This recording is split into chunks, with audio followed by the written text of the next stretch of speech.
We have a Detrola model 429 here. Cabinet's in fairly good condition. It's a little dried out and rough, but you can see it's a AM radio and probably an All-American 5. 1940s vintage. And so it's an AC and DC, so you could plug this in the day, you could plug this into a DC power supply and it would work, which means it doesn't have a power transformer. The cord is in deplorable condition. In fact, it's in shorted condition. As you can see here, those leads are shorted together. And it's really in bad shape. So I have some really nice vintage style, not actually vintage, but vintage style cord here, and so I'll replace this cord and we'll get it ready for that. This is a standard way to hook up a cord. You ran a loop through there like that, and so we'll reuse the plug. That's in beautiful condition, but we'll take the cord out. So let's get the back off of this and let's see if we can get a cord. I only see 2 screws here, so I don't know if this set has been worked on. It may plug in and power right up. Wouldn't that be great? But I doubt it. I don't have any idea how long it's been. That's my coffee. This is an interesting antenna. If you look at this, it's a steel plate, and that's all there is to the antenna. It's not a loop, it's just a steel plate. And this has 5 tubes in it, and it's quite a bit of dust. Very similar to the one I just did on the Philco. But in order to play this safely, we're going to have to get this cord replaced before, or just use a jumper cable for it. But let's see. What we'll do is we'll unsolder, desolder this antenna here.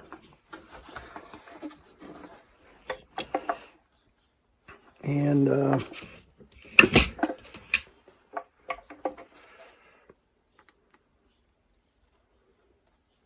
use a big tip, enough to get the heat. I don't know whether this will be enough heat to pull that loose. We may have to cut it and get the solder gun out. Hey, it's going to work. It's going to work. It's just, there we go. Okay. We'll set that aside. And let's pull these screws out of here. Let's get the knobs off first. Now, some of these knobs have a set screw, and some of them just pull off. And this one, oh my, doesn't have set screws. So what we'll do is there's a trick to doing this without damaging the wood, and that is to put a piece of something that you can pry against, and then pry against the knob against the chassis. And this one's going to be a problem, I can tell. It's just, I had a fork. Here we go. I had a fork that I used for this that I modified, and that worked pretty good. Sometimes you can use pliers like this and push it right up. There it goes. It comes right off, and we didn't do any damage to the wood. There's probably a more efficient way to do this, but if you had a knob remover, if you make such a thing, there it comes. Okay, there we go. So, all right, let me stop that microwave from beeping, and then we'll get these 4 screws out here. Okay, lay it down. don't see any electrolytic cans, electrolytic tube cans. So let's pull this out. Oh my goodness, look at that speaker. Looks like somebody, oh no, that's too bad. I'm going to have to see if I can find another speaker to fit that. Oh, that's such a shame. And this looks like it's got a new cover on it. I don't know. That's awful clean, but maybe not.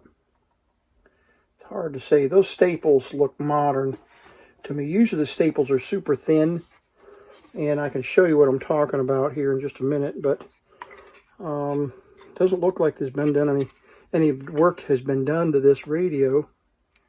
Not sure what all this is. Ground wire maybe? I don't know. What's it hooked to? Antenna? No. That's it right there. I'll bet you.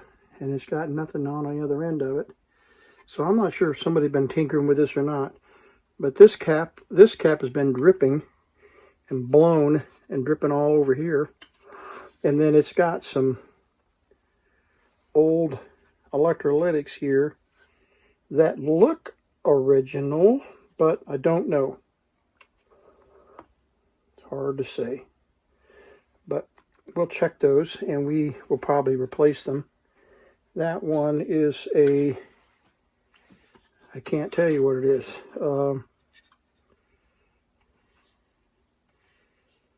Oh, there it is. 50 microfarad, 150 volts. And what is this? A 20 microfarad? Twisted. 30 microfarad, 150 volts. So I don't know what condition they're in, but we'll get a new cord put in here, and so that we don't catch the house on fire, and then, or a jumper or something. What I was going to show you was the staples. See that staple right there? It's super thin. Let me get over here. Super thin staple. And then these are thick staples. And there are staple holes here from original. So I think this has been replaced. So this radio has been worked on. I don't think I did it, but I've had this Detrola for 40 years probably. So let's see here. Let me find some antique twisted cord here that would work. Well, I've got this cord. I'm not crazy about this for the antique radios, but I think what I'll do, I've got some other wire. Now we'll go ahead and use this. Got plenty of this, and we'll just put we'll use the original plug, and we'll just use this and hook it up here. But I think before I do that, before I go to the trouble of putting this in, I'm going to hook up solder in a temporary configuration with a cord that I have, a modern cord, and we'll use that first, so that just in case things don't work out on this radio, I haven't wasted a lot of stuff. Okay, we'll tin the end of those wires.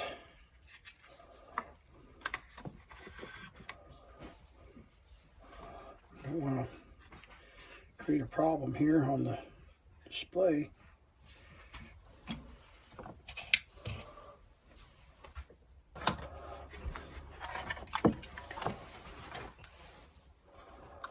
And it goes to the power switch and to the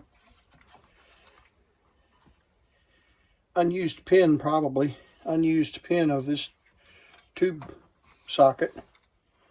So let's see if we can get that out of there.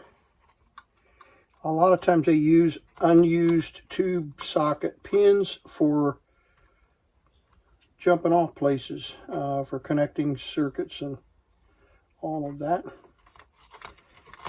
Okay, here we go. Get that blob out of there. And we're gonna, well, I'll just run it through there. So we're gonna hook to that tube socket and to the power switch down here, and it's all by itself. So let's get in there.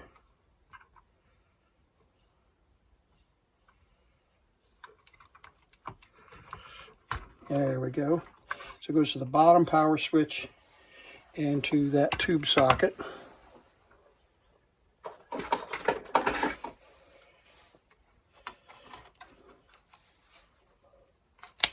Okay, there we go. There we go.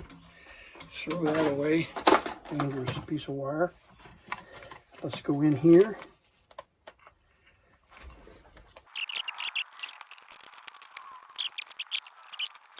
And we can get everything hooked up here underneath to the power switch.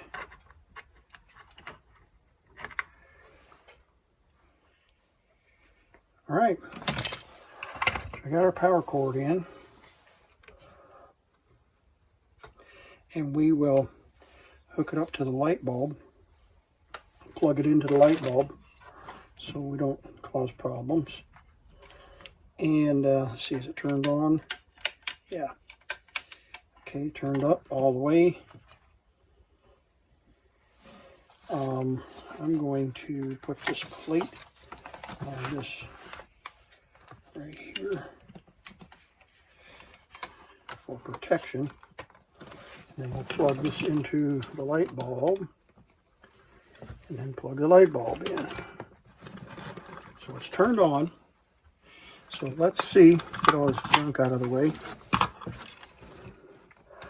Got a USB connection here that's in our way. Another one that's in our way. Cords, sockets, tools. Okay, there we go. Plug it in. Okay, there we go. You saw that brighten up and then go dim. So now let me turn this light off. See if we've got light tubes lit up. Okay, we've got the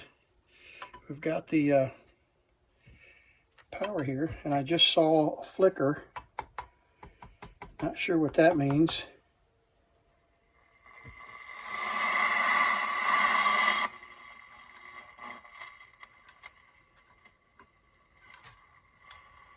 Okay, we had audio, and then we lost it. So let's plug the light back in.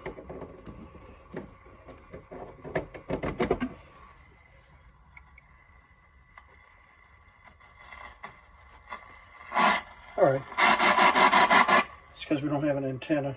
All right, so let's hook up an antenna.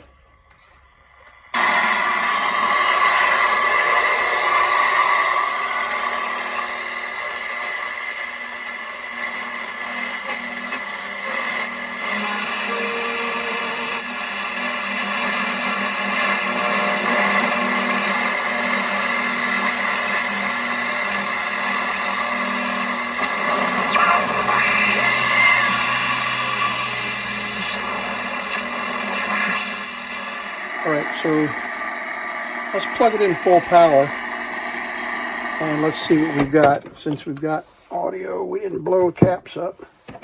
Let's see if we get any improved in performance here without that light bulb.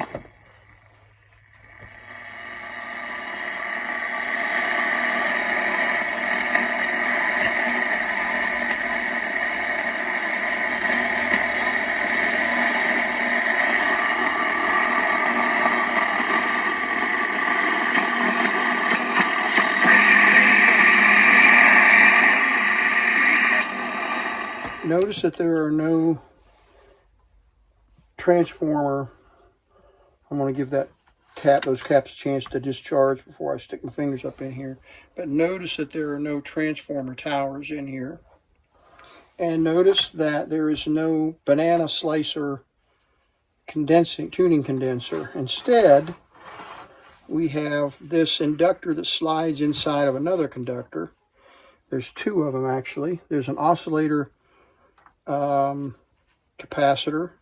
And you can see that tube sliding up inside there, up inside this coil.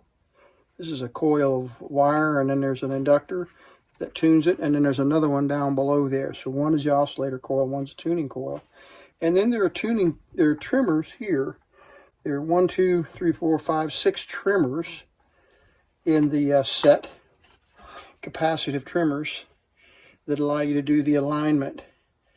So not sure how sensitive or selective this set will be, but it's got good sound, good bright audio, but of course we don't have any decent audio in here. I don't know what this, I've got it unplugged, I don't know what these caps, this cap was blown out. You can see the wax.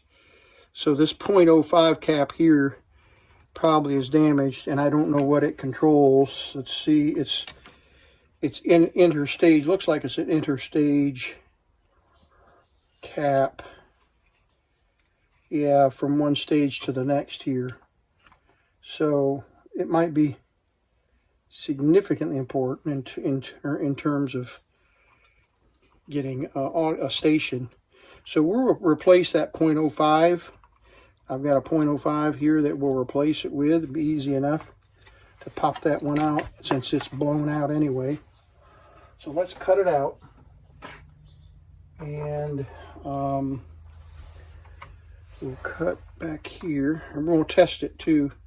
It's funny, it might still be good, but with the wax blown out like that, something's happened to it. So let's get it out of here and let's test it. Yeah, you can see the wax has been burned out of it. So let's put it on the cap tester here, and we'll put it on the one up above. I'll turn the power on and let it warm up, and we'll test this one out, and we'll check.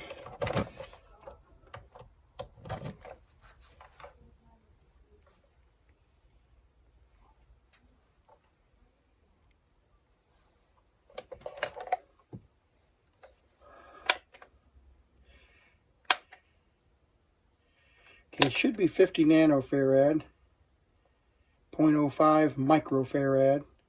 So it's 0.42. So surprisingly, yeah, surprisingly 0.42. Let's see if it's close on the other Sprague tester, the vintage tester. And let's see what we have up here. I've got it hooked up. 0.05, 0.01 to 50 microfarads, 0.01 to 50. So that's the scale 3, C3. So 0.05.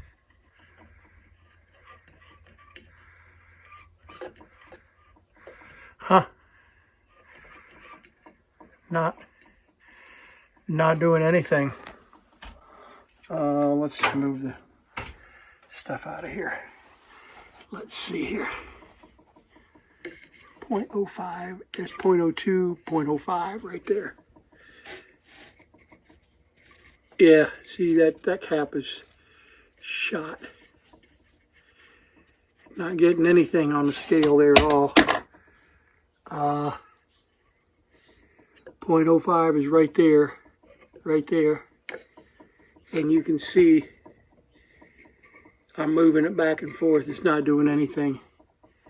So that cap is definitely shot. Interestingly enough, with this meter here, it's reading 0.42.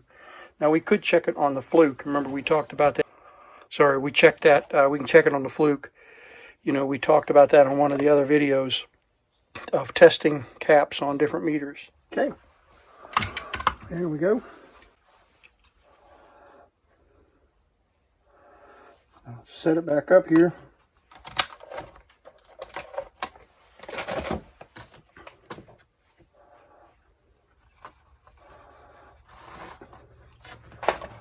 So we only had one cap that was giving us trouble, but let's see what we got now.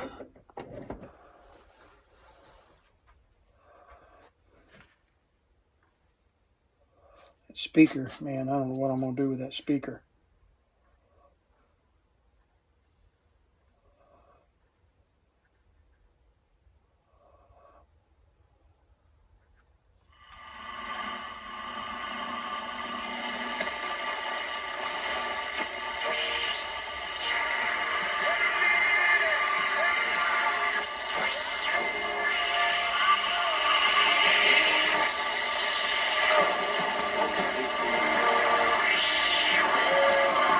Okay, so we got that channel back that we lost because of this bad cap. So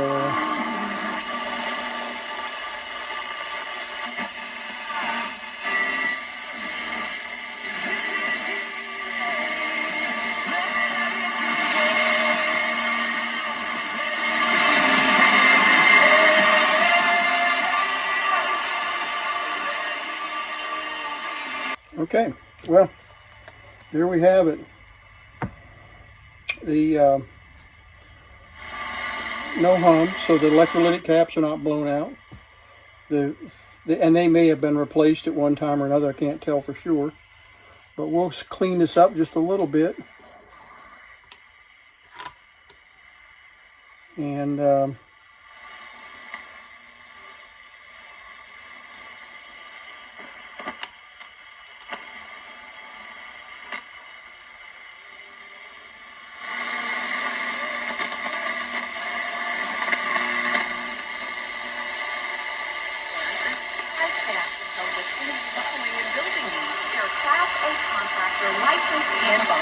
They are blessed by God to get to do what they love every day and meet new people. More information and latest projects online at cabinetryWithPLC.com.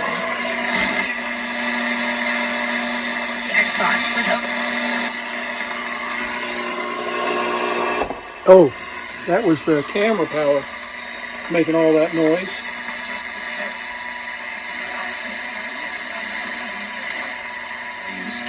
All right, so now we got another station there.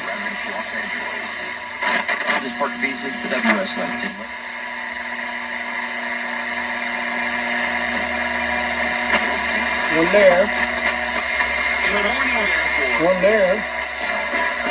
Okay. So yeah, this is a real issue with all this whole shack, and I've been thinking seriously about reconfiguring all the power for everything in this shack. But this is a real stinker right here. Watch when I plug it in. Tune station, weak station. Okay.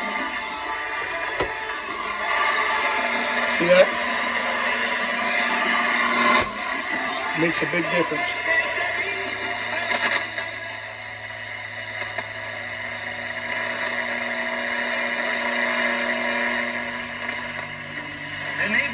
I was going to say we should be getting something at 600. All right, let's plug it in. No, this is a legit contender.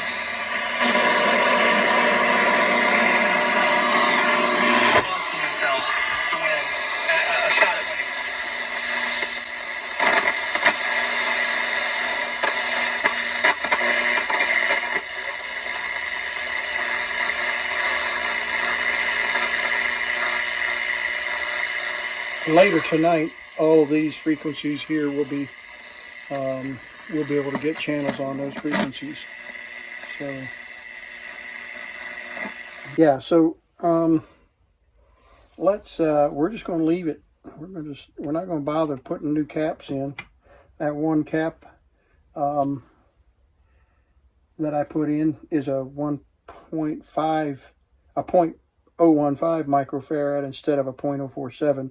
And it's still working fine, so we're just going to leave it in there. I accidentally picked up the wrong one. I left it on the tester and forgot to hook it up. But yeah, it's just a coupling cap, so it doesn't really matter. It's not going to be that great.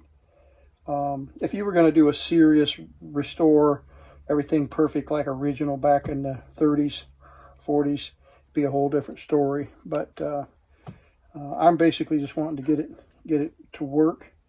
And I'll stick it on the shelf as a shelf queen. And so that's about all there is to it for this set. Let's see. We're we need to see if I can got a speaker laying around here. The problem is it needs to be a, instead of a magnet speaker, it needs to be a coil speaker. So one of the things we could do is to clean up, I'll see, there's not really much we can do. It is working, but we're missing all of this speaker, and it's vibrating. You can see it's been glued there, it looks like. So we could put a dab of glue there just to keep that from vibrating. Get rid of this. There we go. Get rid of that. Oh, this is loose too. Yeah, so that's not helping us any. So let's put a little bit of glue around here. Let's put a dab of glue right there, and then we'll see if it makes any difference in the performance of the radio. We'll take the super glue and run this down there, run it around there. Let's see, is it up here? Yeah, it's broken here too. So we'll get it back in there, back in there, back in there. Yeah, it's broken there. Really everywhere. Broken. I mean, it's pulled loose. The glue is pulled loose. So we'll dab some glue in there, and that'll kind of hold things. Oh yeah, it's already working. That's great. Okay, and we'll put a dab here. Not sure if it's going to hold, but we'll put a little bit in there and let it set up.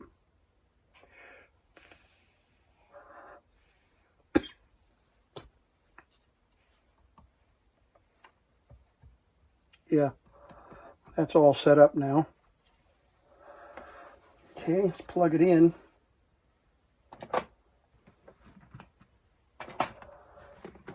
There we go.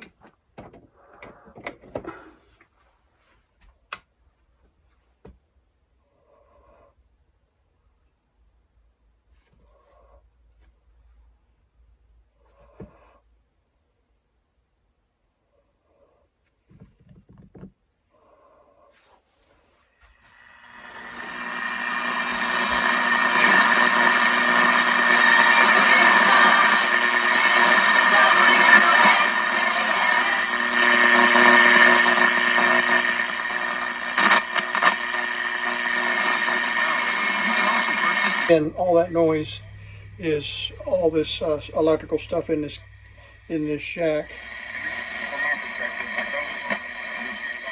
And of course the speaker has no fidelity because there's hardly a lot of them. There's a lot missing there.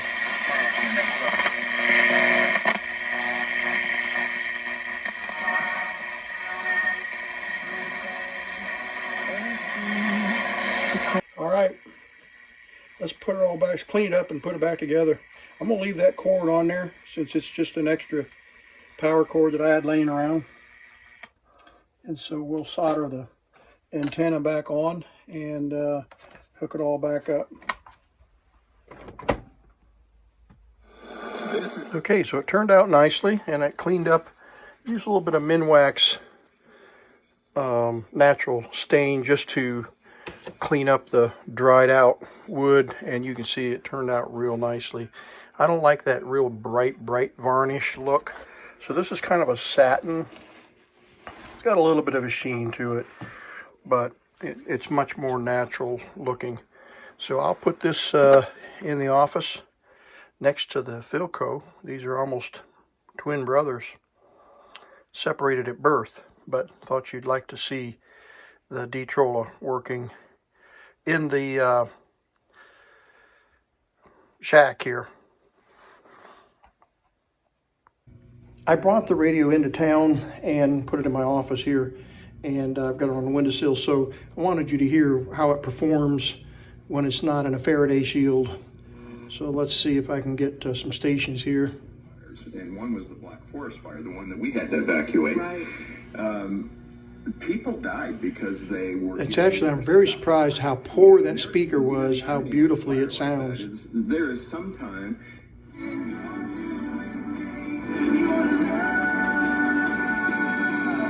Can you believe it?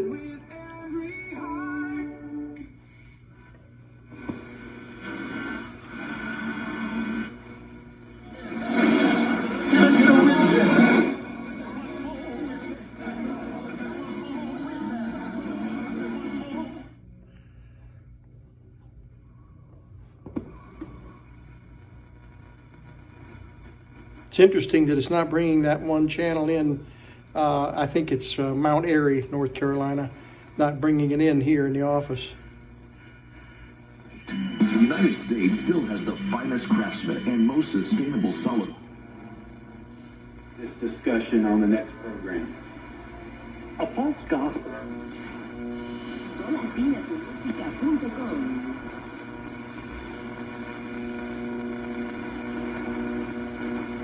I think this is Wi-Fi in the room that's causing that noise.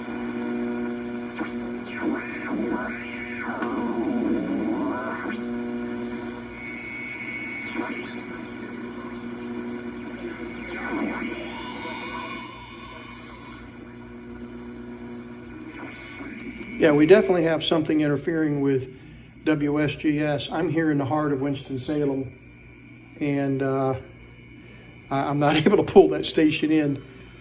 I'm right up, like I say, I'm right up against the window, but